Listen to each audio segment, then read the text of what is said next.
La República de Roma ya no existe. Tras la escalada de violencia para hacerse con el poder, Julio César es asesinado por los aristócratas.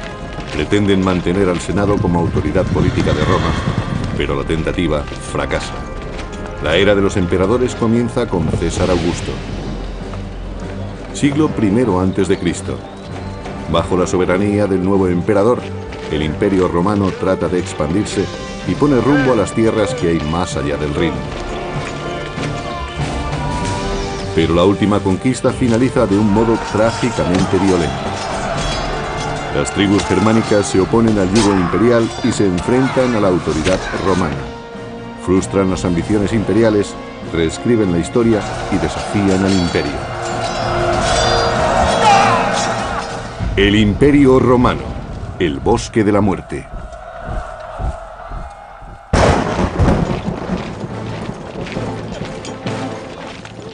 Galia, siglo I a.C. Roma pretende dominar el mundo.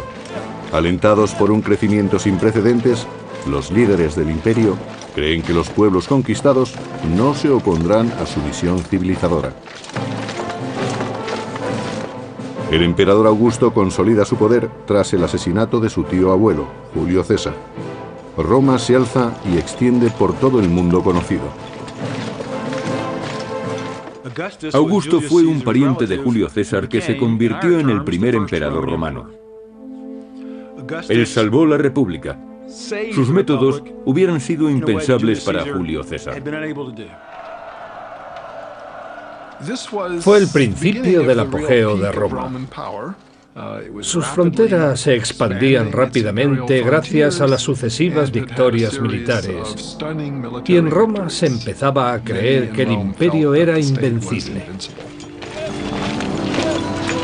Augusto ha triunfado en su tarea: poner los valores democráticos de la antigua república al servicio del poder y el liderazgo del emperador. Augusto salvó la República convirtiéndose en su único dirigente. Y al mismo tiempo convencía al pueblo de que la República seguía siendo lo que siempre había sido: una cooperación entre las personas de los estratos más altos y más bajos de la escala social. Algo que iba en beneficio de todos. Tras 35 años de liderazgo, Augusto considera esta expansión del territorio romano su mayor éxito. Para él, es algo que va más allá de la simple conquista militar.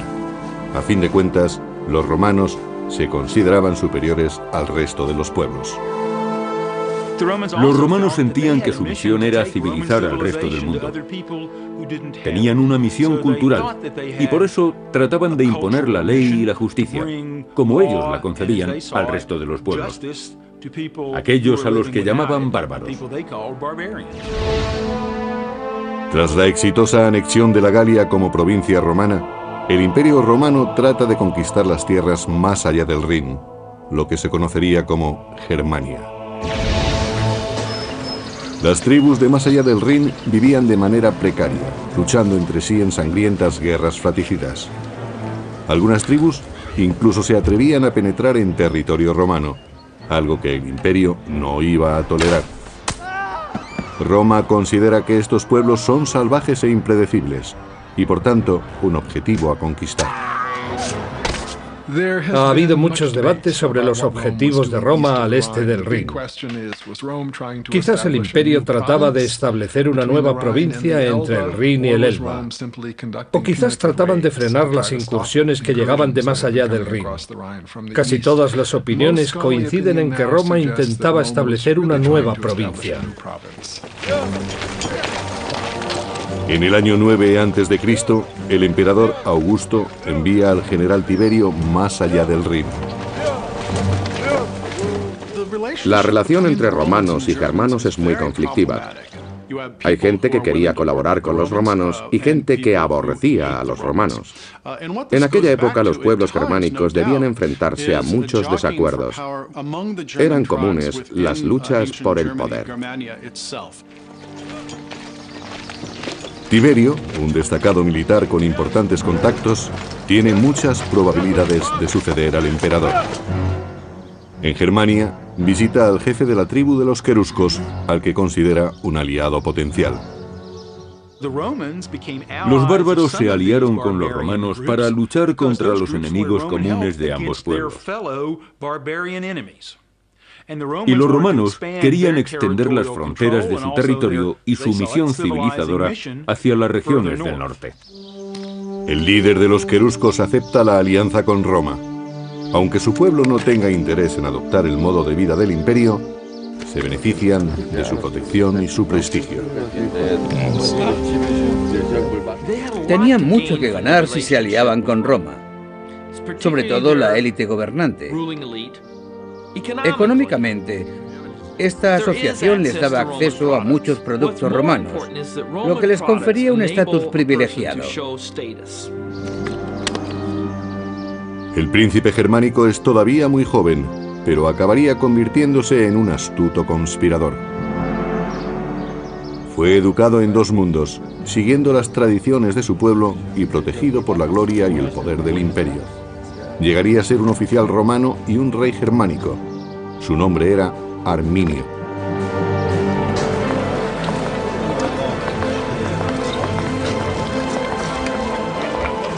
Gracias al poder militar del emperador Augusto, el imperio ha mantenido una relación pacífica con las tribus de la zona del Rin durante más de una década.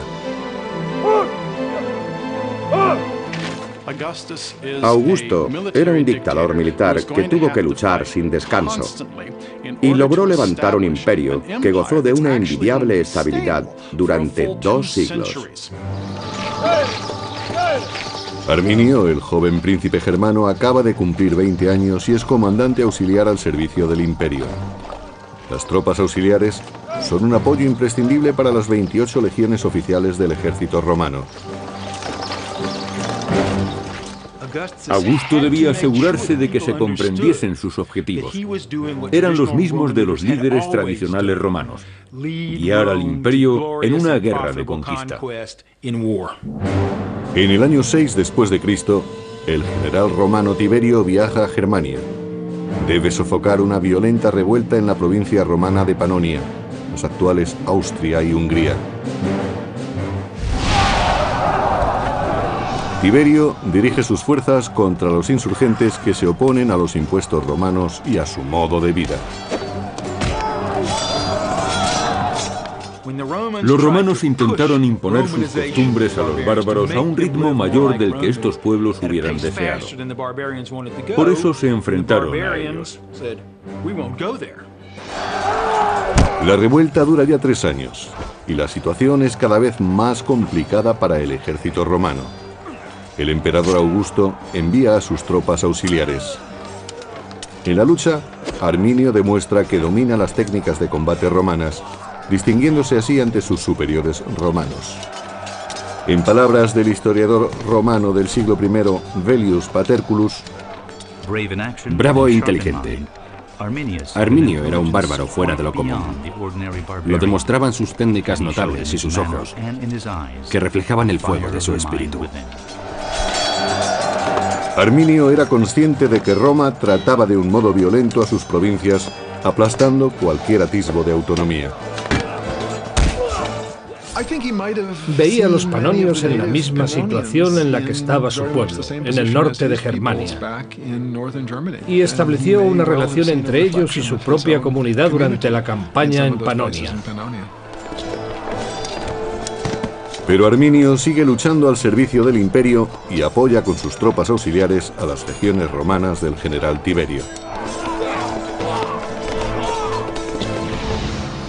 Mientras Roma lucha por mantener el orden en Panonia, en Germania, la influencia del imperio se hace sentir paulatinamente. El pueblo de Arminio, contratado para la construcción de carreteras y otros edificios, empieza a sacar partido de las costumbres romanas. Los bárbaros, especialmente los que vivían cerca del Rin, no consideraban que vivían en el mundo romano. Sin embargo, apreciaban las ventajas de la romanización. Desarrollaron una vida basada en el comercio y crearon comunidades más grandes en oposición a las pequeñas comunidades en las que habían vivido tradicionalmente. En palabras del historiador del siglo III, Casio Dio, los bárbaros se adaptaban al modo de vida romano, se acostumbraron a tener mercados y a relacionarse pacíficamente. Cambiaron sin saberlo. En el año 7 después de Cristo, el emperador Augusto nombra a Quintilio Varo gobernador de los territorios al este del Rin. Varo era un comandante relativamente capacitado, pero también hemos podido comprobar que no se trataba de la persona más amable del mundo. Su descripción a cargo del historiador Velleius Paterculus no es demasiado halagadora. Quintilio Varo era un hombre de carácter afable y tranquilo, aunque tan limitado de mente como de movimiento, y más acostumbrado a los placeres que al servicio activo en campaña. La paz en Germania se adaptaba perfectamente a su carácter relajado. Varo se hace amigo de Arminio, que ha regresado a Germania como un respetable ciudadano romano. Roma ve en Arminio a un poderoso aliado para sus planes de paz. Los germanos aceptan las reglas romanas, pero solo para evitar enfrentamientos. A los germanos no les gustaba comparecer ante los tribunales romanos y no querían que los romanos arbitraran sus conflictos. Ellos ya disponían de un modo propio de resolver sus problemas.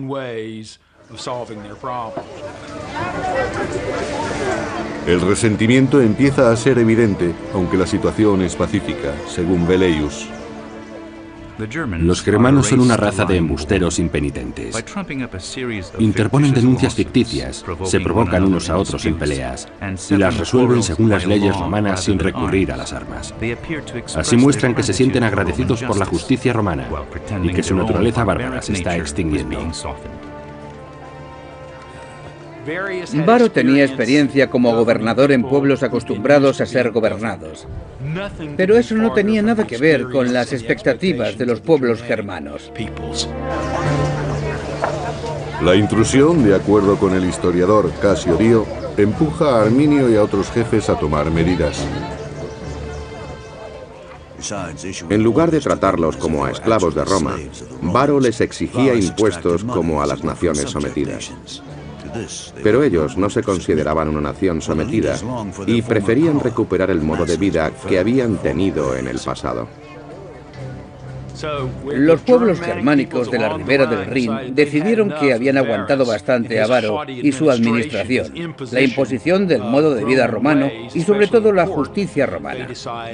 Por eso decidieron tenderle una trampa y deshacerse de él.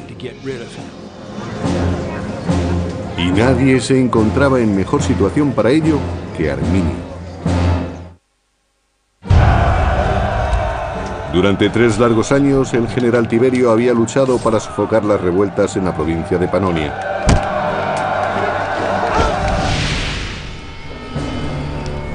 Al fin, en el año 9 después de Cristo, Tiberio ve sus esfuerzos recompensados. Los insurgentes han sido derrotados. La victoria está cerca. Pero mientras que el orden ha sido restablecido en Panonia, la situación en Germania es tensa, aunque los romanos todavía no son conscientes de ello. El general romano Varo, gobernador de esta pacífica provincia, ha impuesto la doctrina romana y ha presionado demasiado al pueblo germano.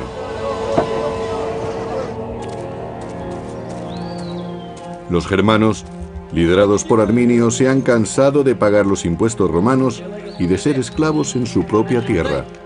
Por eso rechazan el servilismo a Roma y se levantan en armas contra el ejército más poderoso del mundo. No todos los caudillos germanos están de acuerdo con el levantamiento. Uno de ellos, un hombre llamado Sellestes, considera que el riesgo es demasiado grande, pero Arminio convence al resto. En aquellos momentos, Arminio es la persona más influyente de su pueblo, y el hecho de ser apoyado por la mayoría de los suyos es todo un honor. Ya no quiere que lo vean como un eslabón de una estructura más poderosa. Ya no se siente como si formase parte de Roma. Arminio ha luchado en el bando romano y sabe que el poder de Roma reside en su fuerza, no en su sigilo. Tuvo la oportunidad de aprender las tácticas romanas y el modo en que operaba su ejército. Conocía todas las ventajas y también sus puntos débiles. Arminio conoce las técnicas del Imperio Romano. Sabe que los romanos subestiman a los germanos y decide seguir manteniendo una relación cordial con el general Varo.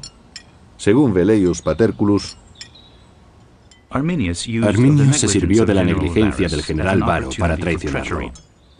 Sabía que no hay hombre más fácil de vencer que el que no teme nada. Normalmente el origen del desastre es la sensación de seguridad. Parte del problema era la confianza de Roma en sí misma y en que podía derrotar a cualquiera. No esperaban que nadie en las regiones del norte contase con una defensa eficaz contra su ejército.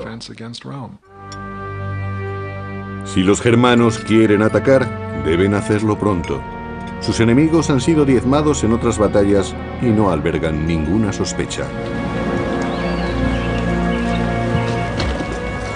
Los germanos montan su trampa en el espeso bosque de Teutoburgo, en el noroeste de la actual Alemania. Seguramente Arminio necesitó varias semanas y varios cientos de hombres para llevar a cabo su plan. Levantó una empalizada de 1 metro de alto y 3 de ancho, la cubrió de picas y después la camufló. Para el general romano Varo y para sus tropas, las legiones 17ª, 18ª y 19ª, las cosas siguen su curso natural. Ignoran el peligro y se dirigen a los campamentos del oeste, como en cada cambio de estación. Según el cronista del siglo III, Casio Dio, llevan carretas y bestias de carga como en tiempos de paz. Y también les acompañan muchas mujeres y sirvientes. Transportaban su armadura y su equipo en carretas tiradas por animales, porque nadie es capaz de cargar 30 kilos de armadura y 20 de equipo cada día. Se dedicaban a conversar con sus mujeres, a encontrar a alguien que sacara brillo a sus armaduras o a planear la noche con unas prostitutas. Y lo último en lo que pensaban en aquellos momentos era en prepararse para la batalla. Durante los preparativos, Varo recibe una visita. Es su viejo amigo Arminio, que está ahora al servicio de Roma. Viene a informarle de un conflicto tribal en el oeste. Arminio le pide ayuda para restaurar el orden.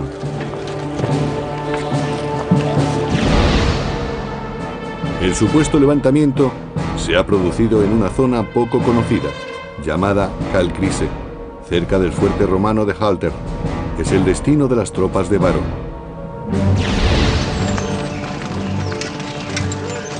Varo moviliza a todo el campamento. Varo ha entrado en territorio germano pensando que se trata de una misión pacificadora. No está preparado para luchar contra los bárbaros. Los bárbaros están experimentados en la guerra de guerrillas y conocen tácticas que pueden aniquilar a toda una legión romana. La larga columna de soldados, civiles y carromatos serpentea por los bosques germanos. Varo no espera que haya problemas, pero está en suelo desconocido. Por eso se muestra prudente y dirige su comitiva con cautela. En algunas excavaciones arqueológicas se han encontrado cencerros que se rellenaban por dentro. Así conseguían silenciarlos. Con los cencerros silenciados, la columna prosigue su marcha. Las tropas van en cabeza y nadie sospecha que avanzan directos hacia una trampa.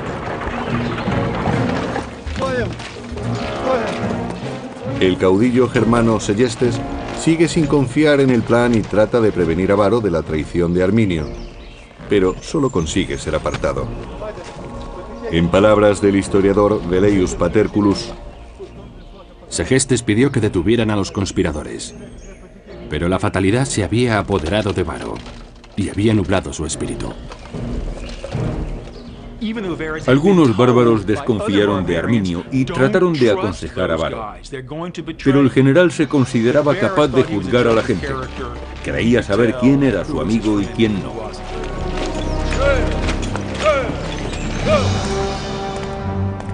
Varo conduce sus tropas hacia una trampa.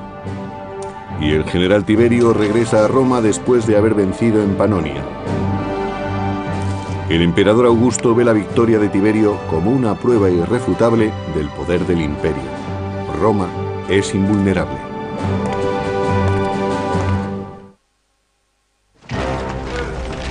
El gobernador Varo se dirige a sus cuarteles en el oeste, pero se desvía para sofocar el levantamiento del que le ha informado su amigo Arminio. En realidad, Varo se acerca cada vez más a la trampa. Está en las profundidades del bosque de Teutoburgo, en una zona conocida como Calcrise. Los soldados se desplazaban sobre bancos de arena y estaban rodeados por la espesura del bosque. Se trataba de una zona de paso muy complicada, por lo que la columna romana tuvo que estrecharse. Los legionarios romanos marchaban en filas de 6 u 8, y en esta zona formarían filas de 4 o de 2. Además, los soldados se veían entorpecidos por la presencia de sus familias y de las bestias de carga que los acompañaban. Cada vez les costaba más avanzar. Los caminos estaban encharcados o cubiertos de barro y lodo, y además estaban cerca de las rías, por lo que encontraban muchos barrancos a su paso. Era muy peligroso. Esa era la ruta por la que se desplazaban los soldados de Varo. La peor ruta que podría haber escogido. A un lado estaba el pantano, al otro las colinas. Para los romanos era muy complicado cargar con sus armaduras por ese camino. Les resultaba demasiado pesada.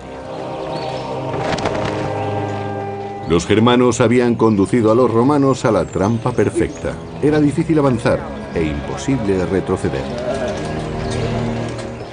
Arminio sabía que Varo estaba en sus manos.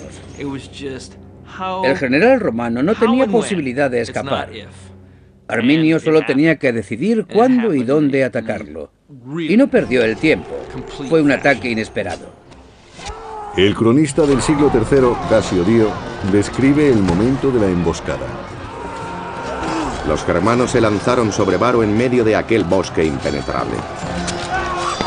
Se mostraron como lo que eran, enemigos y no súbditos, y sembraron el caos. La trampa se había cerrado. Los romanos estaban atrapados y rodeados de bárbaros. Era una situación terrible. Los romanos que llevaban armadura podían considerarse afortunados. No tenían espacio para desplegarse e iban a ser diezmados muy rápidamente. La columna de militares romanos y de civiles medía 1,5 kilómetros de largo. Varo, situado en la mitad, no era consciente del desastre de la vanguardia. Solo sabía que la marcha se había detenido súbitamente.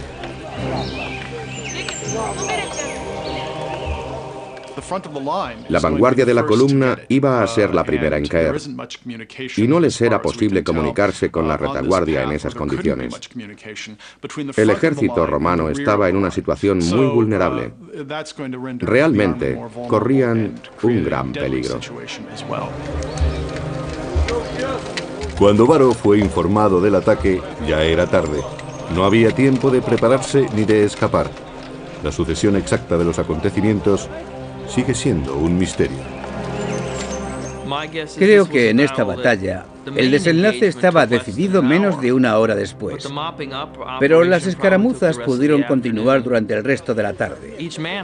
Los legionarios tuvieron que asumir lo inevitable. Debió de ser un golpe muy duro para los romanos. Eran el imperio, el ejército más poderoso, como los Estados Unidos actualmente.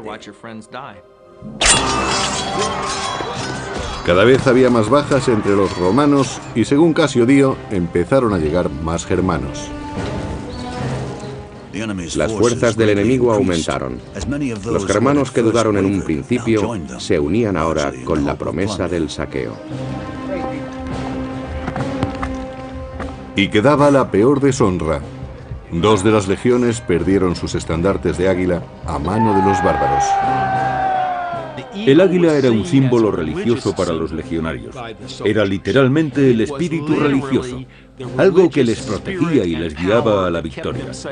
Si perdían el águila en combate, o si era apresada por el enemigo, los romanos se sentían como si les hubieran robado el espíritu.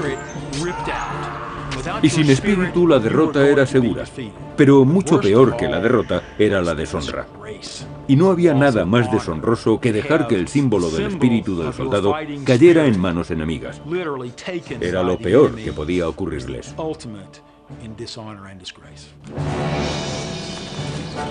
Los romanos pierden la batalla y los estandartes. Como general, Varo sabe lo que le resta por hacer. Varo había sido engañado por los bárbaros. Sabía que era el único responsable.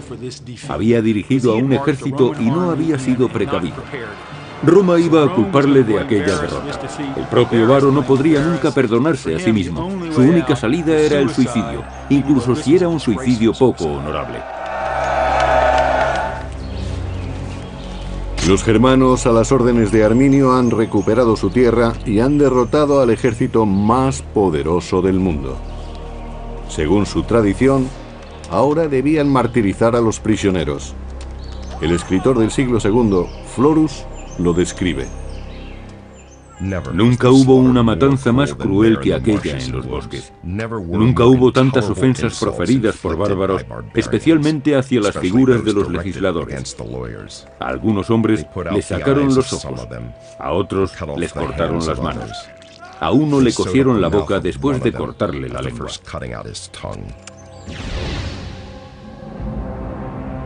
Mientras Germania celebra su victoria sobre Varo, el general Tiberio se dirige a Roma después de su triunfo en Panonia. En Roma, el emperador Augusto ultima los preparativos para celebrar el regreso de Tiberio, pero pronto la alegría de los romanos se verá ensombrecida. La noticia de que habían perdido 3 legiones llegó a Roma. Augusto estaba completamente horrorizado. Según cuenta la historia, el emperador gritó varias veces: «Varo, Varo, devuélveme mis legiones». Supuso un revés tremendo. Roma había encadenado una serie de triunfos militares y Augusto creía que los pueblos del norte serían fácilmente derrotados. Pero de pronto 3 legiones enteras habían sido destruidas en una sola batalla. Eran aproximadamente 20.000 hombres. Fue un desastre sin precedentes.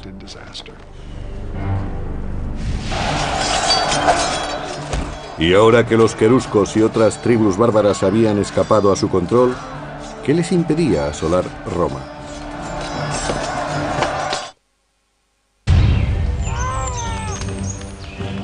Año 9 después de Cristo. Las legiones romanas están siendo diezmadas en el norte. Cuando el general Tiberio regresa a Roma, encuentra al emperador Augusto destrozado por las noticias de la terrible pérdida.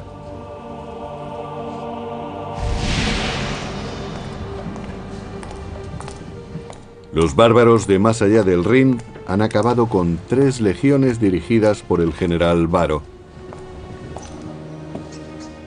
El desastre de Varo frustró los planes de Augusto. Ahora resultaba mucho más complicado expandir la frontera norte del Imperio Romano. Ahora siempre tendrían que enfrentarse con feroces pueblos en sus fronteras. En cualquier momento, las tribus podrían adentrarse en su territorio para atacar. Ha sido un golpe muy duro para Roma y no puede quedar impune. Arminio había asestado un duro golpe a la moral del imperio y, por tanto, el orgullo y el honor de Roma debían ser vengados. Habían perdido cerca de 20.000 hombres de una fuerza de legionarios compuesta de 150.000. Sería como si el ejército de Estados Unidos perdiese a 60.000 de sus 600.000 hombres. Si perdiesen al 10% de sus efectivos, saldría en la portada de todos los periódicos. Para restaurar el prestigio de Roma, el general Tiberio moviliza a sus tropas. Tiberio se desplaza con 8 legiones y tropas auxiliares para reforzar la frontera del Rin y la Galia. Roma parece a salvo por el momento. Los germanos siguen en la frontera, pero los romanos han aprendido lo astutos que pueden ser sus enemigos y permanecen vigilantes incluso en su territorio. Hay guardias apostados en todas las esquinas de Roma.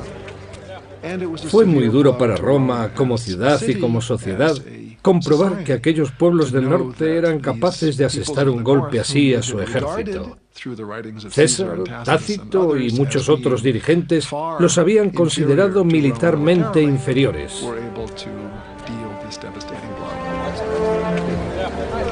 Roma, el paradigma de la civilización occidental, de pronto se siente vulnerable.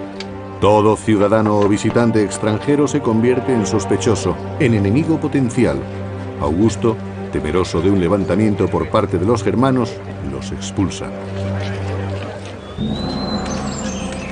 Mientras Roma entera se estremece de miedo, los germanos del otro lado del Rin se muestran eufóricos. Arminio celebra su victoria sobre Roma uniéndose en matrimonio a Tusnelda. Se trata de la hija del caudillo rival, Seyestes, que trató de prevenir a Varo de la traición de Arminio. En contra de los deseos de su padre, Tusnelda se deja raptar por Arminio. Las mujeres germanas eran increíblemente fuertes. Podían llegar a matar a sus hombres si se rendían en combate. Eran mujeres que se tenían en muy alta estima y querían unirse con el mejor hombre posible. Tusnelda vio en Arminio al mejor de todos los germanos y decidió que ella no merecía menos. Su victoria sobre las legiones romanas confiere a Arminio una enorme influencia sobre su pueblo. Ahora, como rey de los queruscos, crea una coalición de líderes tribales. Arminio pensó que su espectacular victoria le daría fama y que ocuparía un cargo que nunca había existido entre los germanos, el de rey.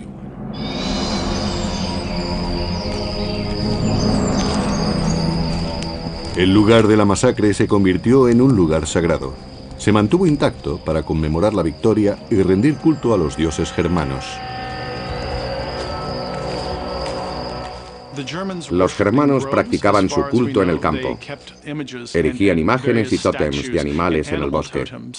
El tallado de tótems era muy común en la época, también entre los romanos, pero probablemente los germanos sean el mejor ejemplo. Roma había sufrido un fuerte impacto. Los germanos conservaron las armas romanas como una recompensa sagrada. Las espadas, picas y escudos eran obras de artesanía y su fabricación requería muchos materiales. Económicamente eran muy valiosos, pero parece ser que en muchas circunstancias el valor ritual era más importante. Se han encontrado cientos de ellos con ornamentos que indican que pertenecieron a oficiales. Algunas de estas armas tienen detalles en oro y plata. Gracias a su astucia y a la violencia, los germanos han conseguido recuperar su territorio, al menos por ahora. Pero Roma no está dispuesta a rendirse. Los romanos se dieron cuenta de que tenían un grave problema en el Rin. Decidieron reagruparse, lo que significó reclutar más soldados y establecer nuevas alianzas con los bárbaros. Al cabo de un tiempo, Roma envió nuevas expediciones más allá del Rin. Su intención era pacificar el área, pero también pretendían recuperar su honor perdido en la batalla contra Arminio.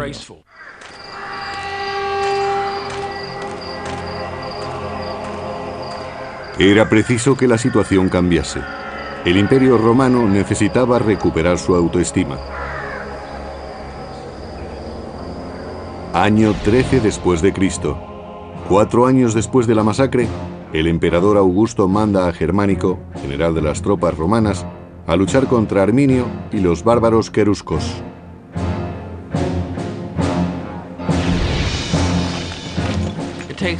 Era prioritario que la potencia militar de Roma se restableciera. De lo contrario, Germánico no podría disponer de las tropas suficientes. No había discusión posible. El honor del emperador y probablemente su vida estaban en juego. Era un problema que había que solucionar enseguida. La fuerza interior de los romanos se alimentaba de venganza, de odio y de furia. En aquel momento no existía la idea de compasión ni de humanidad. Eran un pueblo despiadado. Enviar a Germánico a Germania fue una de las últimas órdenes que daría Augusto. Un año después, a los 77 años, murió abatido por las consecuencias de la derrota. No pudo completar su visión del imperio. Sin descendencia, Augusto nombró a Tiberio como su sucesor. El emperador Tiberio trató de recuperar el honor de Roma y el de Augusto. Augusto había alcanzado la gloria en numerosas campañas militares, pero nunca se recuperó psicológicamente de aquel golpe. Murió pocos años más tarde. En muchos aspectos sintió que su legado había sido destruido. Augusto, que había dedicado su vida a romanizar el mundo, murió por el peso de la derrota. Lo que se había perdido en Germania nunca se volvería a recuperar, pero los germanos habían de pagar por la humillación sufrida. Una sangrienta batalla supuso la gloria para el caudillo germano Arminio y para los bárbaros. La misma batalla que socavó la confianza del imperio. Pero Roma no se rendía. El general romano Germánico marcha hacia Germania. Su único objetivo es la venganza y decide atacar una tribu afín a Arminio. Como desafío, las tribus queman sus propias aldeas para privar a los romanos de cualquier cosa de valor. No había mucho que saquear en las ciudades de los bárbaros. Tenían asentamientos cada vez más grandes, pero podían desaparecer en cualquier momento y regresar más adelante. Mientras, el enemigo derrochaba dinero en una campaña que no aportaba ningún beneficio. La guerra se había convertido en algo deficitario económicamente. El historiador del siglo I, Tácito, pensaba de otro modo. Germánico ordenó a uno de sus generales atacar a la tribu de los bruteros, y en la vorágine de la matanza hallaron el águila de la 19ª legión que habían perdido con Varo. Las tropas marcharon después hacia la frontera, arrasándolo todo a su paso.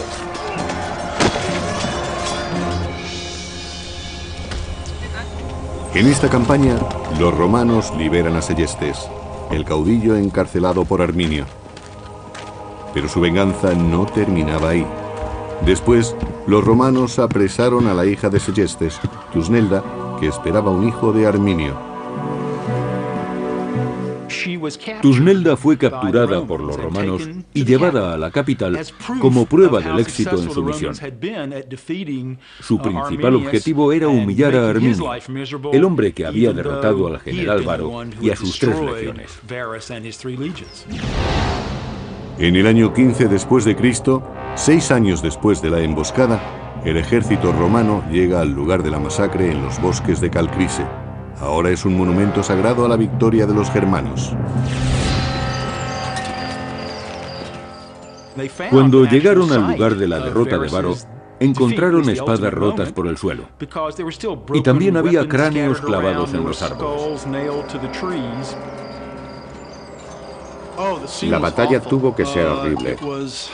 El valle estaba lleno de huesos que probablemente pertenecían a los vencidos, salvo los oficiales que seguramente habían muerto en la horca o degollados por los germanos. Así era como practicaban los sacrificios.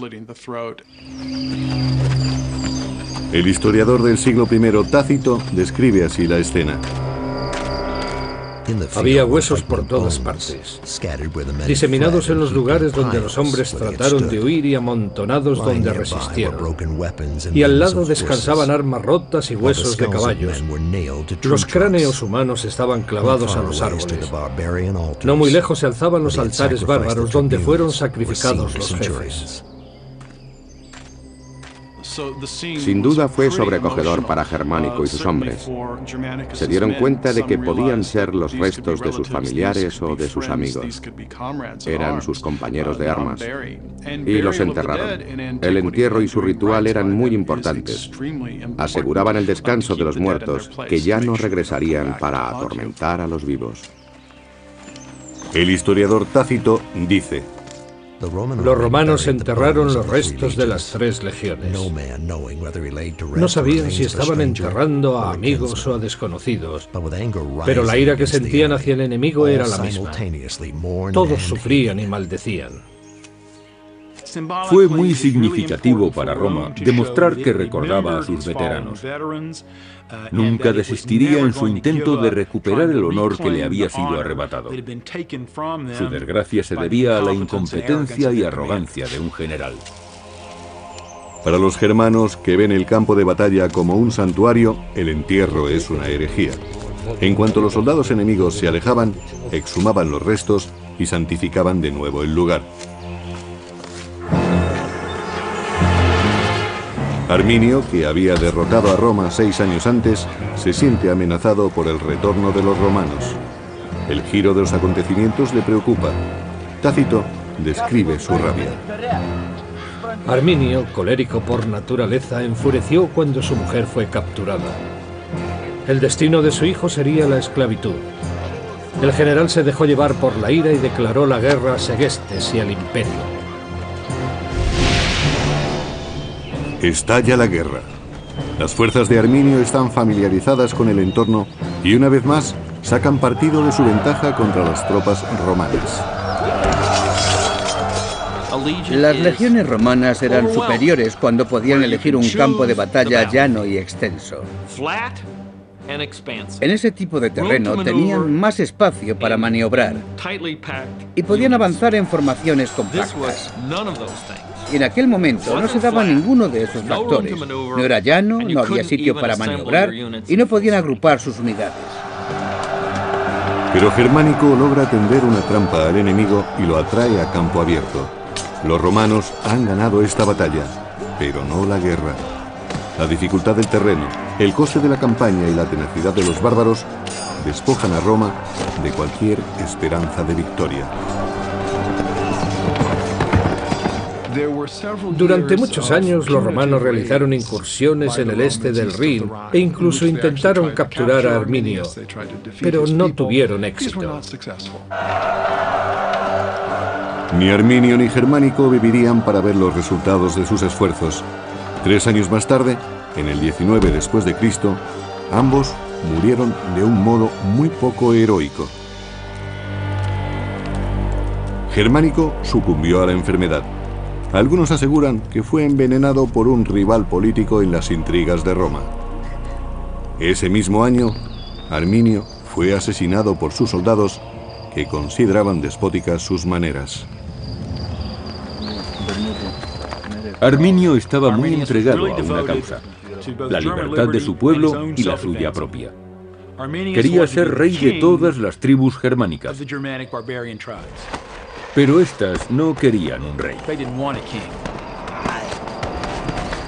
Querían autonomía, y Arminio se la había dado. Y en el proceso había cambiado el concepto de Roma como imperio. Esta batalla frenó la expansión de Roma. Si no hubiera tenido lugar, no sabemos hasta dónde hubiese llegado el imperio por el este. Roma podría haber conquistado Alemania, Polonia y parte de Rusia. Nunca lo sabremos. Después de la batalla de Teutoburgo, Roma tuvo más en cuenta los riesgos de una expansión. El beneficio rara vez merecía la pena, pero las conquistas eran demasiado atractivas como para ser ignoradas.